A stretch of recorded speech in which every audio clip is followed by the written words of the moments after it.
আসসালামু আলাইকুম। কেমন আছেন সবাই? করোনার এই সিচুয়েশনে সবাই হয়তো বাসায় গৃহবন্দী, অনেকে বোরিং হয়ে যাচ্ছেন। তো আমাদের দেশে একটি প্রচলিত প্রবাদ বাক্য আছে, সেটি হলো যে যতনে রতন মেলে। কথাটার অর্থ হচ্ছে যে আপনি একটা জিনিসের যত ভালো টেক কেয়ার করবেন, সেই জিনিসটা আপনাকে তত ভালো ফিডব্যাক দিবে। এই কথাটা বলার কারণ হচ্ছে যে আপনি আপনার বাইকের যত ভালো টেক কেয়ার করবেন, সেই বাইকটা আপনাকে তত বেশি ভালো সার্ভিস দিবে।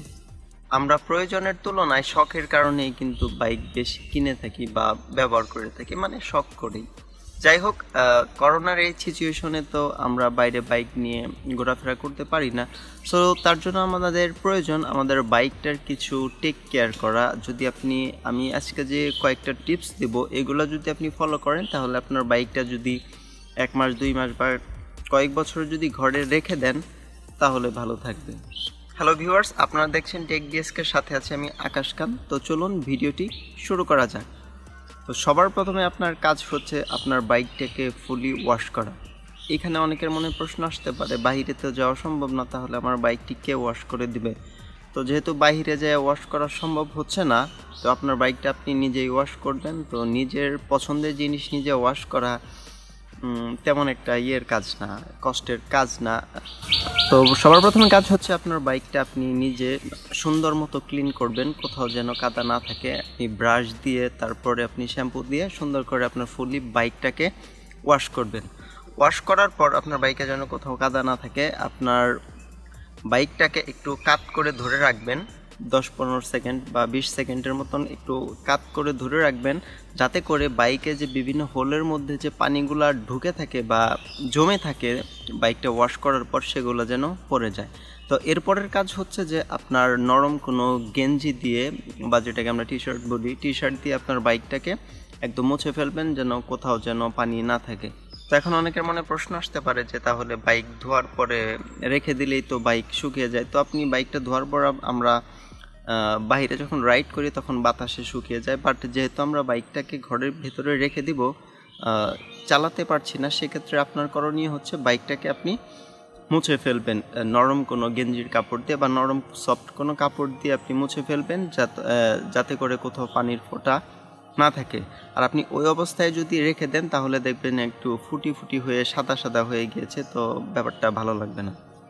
তো সম্পূর্ণ মোছার পর আপনি যে কাজটা করবেন, বাইকটা আপনি কিছুক্ষণ হালকা রোদে রেখে দিবেন, অথবা আপনি বাতাসে রেখে দিবেন, যাতে করে যদি কোথাও পানি জমে থাকে, তাহলে সমস্ত পানি যেন শুকিয়ে যায়। লোহার জিনিসের মধ্যে যদি পানি লেগে থাকে, তাহলে কিন্তু সেই জিনিসটাতে জং চলে আসে, আর জং বা মরিচিকা কিন্তু লোহার জন্য অনেক বেশি ক্ষতিকর। সুতরাং আপনি বাইকটা সকালে ধোয়ার চেষ্টা করবেন। বাইকটা সকালে ধোয়ার পরে কী হবে, আপনি যদি বাইরে রেখে দেন, তাহলে দেখবেন যে বাতাসে আপনার পুরো বাইকটা শুকিয়ে গিয়েছে। তো বাইকটা ভালোভাবে শুকানোর পর আপনার প্রথম কাজ হচ্ছে যে আপনার বাইকটাকে আপনি ফুল স্ট্যান্ড করবেন। ফুল স্ট্যান্ড করে আপনার বাইকের যে চেইন আছে, চেইনটাতে আপনি লুব্রিক্যান্ট দিবেন। যদি আপনার কাছে চেইনে দেওয়ার মতন লুব্রিক্যান্ট না থাকে, তাহলে আমরা যে ইউজ করি ইঞ্জিন অয়েলটা, সেই পুরনো ইঞ্জিন অয়েল বা যেটাকে আমরা মোবিল বলি, মোবিল হিসেবে যেটাকে আমরা চিনি, সেই মোবিলটা আপনার চেইনের মধ্যে আপনি ভালো করে দিবেন। সম্পূর্ণ চেইনটা একটু ঘুরিয়ে ঘুরিয়ে সাবধানতার সহিত আপনি পুরো চেইনের মধ্যে মোবিলটা দিবেন। এরপরের কাজ হচ্ছে যে আপনার বাইকটাকে আপনি স্টার্ট দিবেন। স্টার্ট দিয়ে একদম ঘড়ি ধরে মিনিমাম আপনি 10 মিনিট রেখে দেবেন। তো 10 মিনিট ইঞ্জিন স্টার্ট দিয়ে রাখার কারণ হচ্ছে আপনি বাইকটা যখন ওয়াশ করেছেন, সেক্ষেত্রে কিন্তু আপনার ইঞ্জিনটা অনেক বেশি ঠান্ডা হয়ে গিয়েছে, এবং বাইকটা যেহেতু আমরা ঘরের ভিতরে রেখে দিব, তো সেক্ষেত্রে যদি আমরা বাইকটাকে স্টার্ট করে 10 মিনিট রাখি, আমাদের বাইকের ব্যাটারিটাও চার্জ হবে এবং আমাদের ইঞ্জিনটাও একটু গরম হবে। স্টার্ট করার পরে আপনার কাজ হচ্ছে যে আপনার এখানে 2 ধরনের কাজ আছে। একটা হচ্ছে যে আপনি যদি চান যে যত দিন পর্যন্ত লকডাউন আছে আমি বাইকটাকে আর স্টার্ট করব না, বাইকের কাছে যাব না, তাদের জন্য একটা টিপস। আর যদি বলেন যে না ঠিক আছে আমি বাইকটা মাঝে মাঝে স্টার্ট করব, তাদের জন্য আরেকটা টিপস। যদি আপনি লম্বা সময়ের জন্য বাইকটি রেখে দিতে চান ঘরের ভেতরে, সেটা করোনার কারণে হোক অথবা আপনি অন্য কোথাও ট্যুরে বা কোথাও যদি যেতে চান আপনার বাইকটা বাসায় রেখে, তাদের জন্য হচ্ছে যে আপনার বাইক থেকে পজিটিভ এবং নেগেটিভ 2টা টার্মিনাল ব্যাটারি থেকে আপনি খুলে রাখবেন। ব্যাটারিটি আপনি কেন খুলে রাখবেন? আমরা বাইকে যে ব্যাটারিগুলো ইউজ করি এগুলো হচ্ছে লেড অ্যাসিড ব্যাটারি। এইগুলা সেলফ ডিসচার্জ রেট অনেক বেশি, অর্থাৎ আপনার বাইকের ব্যাটারি যদি আপনি ফুল চার্জ দিয়ে কোথাও রেখে দেন তাহলে অটোমেটিক্যালি আস্তে আস্তে চার্জ শেষ হতে থাকে। এবং বাইকের সাথে এবং ব্যাটারির সাথে যদি কোনো কম্পোনেন্টস বা কোনো পার্টস যদি লাগানো থাকে তাহলে কি হয়, বাইকের ব্যাটারির চার্জ আরও বেশি ড্রেন হতে থাকে। মানে হচ্ছে যে আপনার বাইকের সাথে যদি আপনার ব্যাটারিটা কানেক্ট থাকে আর আপনি যদি বাইকটিকে স্টার্ট না করেন তাহলে আরও বেশি বাইকের ব্যাটারি চার্জ শেষ হতে থাকবে এবং একটা সময় কি হবে, ব্যাটারি চার্জ শেষ হতে হতে একদম ডেড কন্ডিশনে চলে আসবে, তারপর আপনি বাইকটাকে আর স্টার্ট দিতে পারবেন না। সুতরাং যারা লম্বা সময়ের জন্য দূরে কোথাও যেতে চাচ্ছেন তারা অবশ্যই ব্যাটারি পজিটিভ এবং নেগেটিভ দুইটা টার্মিনালই খুলে রাখবেন। আপনি যদি কাজটি করতে না পারেন তাহলে যারা পারে তাদেরকে একটু ডাক দিয়ে এনে খুলে ফেলবেন, অথবা ইউটিউবে আপনি সার্চ দিলেই পেয়ে যাবেন যে বাইক থেকে ব্যাটারি কিভাবে ডিসকানেক্ট করতে হয়। তো এর পরের টিপস হচ্ছে যে যারা চাচ্ছেন যে না আমি বাইকটা খুলবো না, আমি বাইকের ব্যাটারি রাখবো এবং আমি বাইকটাকে আর একটু টেক কেয়ার করবো একটু বেশি, তাদের জন্য হচ্ছে যে আপনার বাইকটি আপনি সপ্তাহে 2 বার আপনি স্টার্ট দিবেন।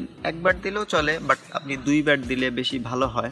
বাইক আপনি স্টার্ট দিয়ে যদি 10 মিনিটের মতো রেখে দেন তাহলে আপনার ইঞ্জিনটাও ভালো থাকবে এবং আপনার ব্যাটারিটাও চার্জ হবে। ব্যাটারি চার্জ হওয়ার ফলে আপনার ব্যাটারিটাও কিন্তু ভালো থাকবে। আর আপনি যদি লম্বা সময় ব্যাটারিটাকে বাইকের সাথে লাগিয়ে রেখে দেন তাহলে কি হয়, ব্যাটারিটা নষ্ট হওয়ার সম্ভাবনা অনেক বেশি থেকে যায়। একটা ব্যাটারি যদি আপনি ভালো মানের কিনতে যান সেক্ষেত্রেও কিন্তু 1200 থেকে 2000 টাকা আপনাকে খরচ করতে হবে, তারপরেও কিন্তু আপনি অরিজিনাল ব্যাটারি পাচ্ছেন না। বাইকের সাথে যে ব্যাটারিগুলো আসে এগুলোর কোয়ালিটি কিন্তু অনেক ভালো থাকে। সুতরাং আপনি সপ্তাহে চেষ্টা করবেন 2 বার বাইক স্টার্ট দেওয়ার জন্য। যদি আপনি 2 বার না পারেন তাহলে আপনি অন্তত একবার বাইকটাকে স্টার্ট দিবেন। যদি আপনার বাইকে কিক থেকে থাকে, তো এখন ম্যাক্সিমাম বাইকে কিক থাকে না, মানে 150 সিসি সেগমেন্টের যাদের আছে তারা কিক দিয়ে দিবেন, আর যদি না থাকে তাহলে আপনি সেলফ দিয়ে স্টার্ট দিয়ে 10 মিনিটের মতন আপনার বাইকটাকে আপনি রেখে দিবেন। 10 মিনিট রেখে দিলে আপনার ব্যাটারিটা চার্জ হয়ে যাবে এবং আপনার ইঞ্জিনটাও ভালো থাকবে। তো সর্বশেষ কাজটি হচ্ছে আপনার বাইকটিকে আপনি ফুল স্ট্যান্ড করে আপনার সামনের যে চাকা আছে সেটা নিচে কোনো কাঠের টুকরো অথবা ফ্লোরে যেন না থাকে তার জন্য আপনি নিচে কিছু দিয়ে রাখতে পারেন, প্লাস্টিকের কিছু দিতে পারেন অথবা কোনো কাঠের টুকরো দিয়ে রাখতে পারেন এবং ভালো একটি ডাস্ট কভার দিয়ে আপনার বাইকটাকে আপনি ঢেকে রাখবেন। তবে যারা লম্বা সময়ের জন্য বাইকটিকে বাসায় রেখে যেতে চাচ্ছেন তারা আরেকটা কাজ করতে পারেন, বাইকের যে জায়গায় মানে লোহার অংশ আছে সেইখানে আপনি মোবিল লাগিয়ে রাখতে পারেন। এতে করে কি হবে, কখনো জং আসার সম্ভাবনা থাকবে না। সো ভিউয়ার্স, আপনি এই টিপসগুলা ফলো করতে পারেন। ভিডিওটা আমি আরেকবার সামারাইজ করছি যে আপনি কোন কোন জিনিসগুলা ফলো করলে আপনার বাইকটা করোনার সিচুয়েশনে অথবা আপনি যদি ঘরে রাখেন ভালো থাকবেন। আপনার বাইকটাকে সুন্দর করে ক্লিন করবেন এবং কোথাও যেন পানি না থাকে তার জন্য একটু ভালোভাবে শুকিয়ে আপনার বাইক থেকে ব্যাটারিটা ডিসকানেক্ট করে রাখবেন। আর যদি ডিসকানেক্ট করে না রাখেন তাহলে আপনাকে সপ্তাহে অন্তত একবার হলেও আপনার বাইকটিকে স্টার্ট দিতে হবে। আর যদি আপনি চান যে না আমি 2 বার দিব তাহলে আপনি 2 বার দিতে পারেন। যদি সেলফ থাকে তাহলে সেলফ দিয়ে দিবেন, আর যদি কিকারও থেকে থাকে তাহলে কিক দিয়ে আপনি স্টার্ট দিবেন, আর যদি কিকার না থাকে তাহলে আপনি সেলফ দিয়ে বাইকটাকে স্টার্ট করবেন। এবং সর্বশেষ আপনি আপনার বাইকটিকে ডাস্ট কভার দিয়ে ঢেকে রাখবেন। তো এটাই হচ্ছে আপনার বাইককে ভালো রাখার জন্য কিছু টিপস এবং ট্রিক্স। এগুলো যদি আপনি ফলো করেন অবশ্যই আপনার বাইকটা ভালো থাকবে। সো ভিউয়ার্স, এই ছিল ভিডিও। আশা করি ভিডিওটা আপনাদেরকে অনেক হেল্প করবে। আপনি যদি চ্যানেলে নতুন হয়ে থাকেন চ্যানেলটিকে সাবস্ক্রাইব করতে ভুলবেন না এবং ভিডিওতে অবশ্যই একটা লাইক দিবেন। বাইক রিলেটেড আরও কিছু ভিডিও আমার চ্যানেলে আছে, ভিডিওগুলা দেখতে পারেন। এখানে যদি আমার কোনো কিছু মিসিং হয়ে যায় তাহলে অবশ্যই কমেন্ট সেকশনে সেই বিষয়টা আমাকে উল্লেখ করে দিবেন। আজকে এই পর্যন্ত, সবাই অনেক বেশি ভালো থাকবেন। একটু বাইরে আসছি ভিডিও করার জন্য, একটু আস্তে আস্তে কথা বলতেছি, সবাই অনেক বেশি ভালো থাকবেন। ধন্যবাদ সবাইকে।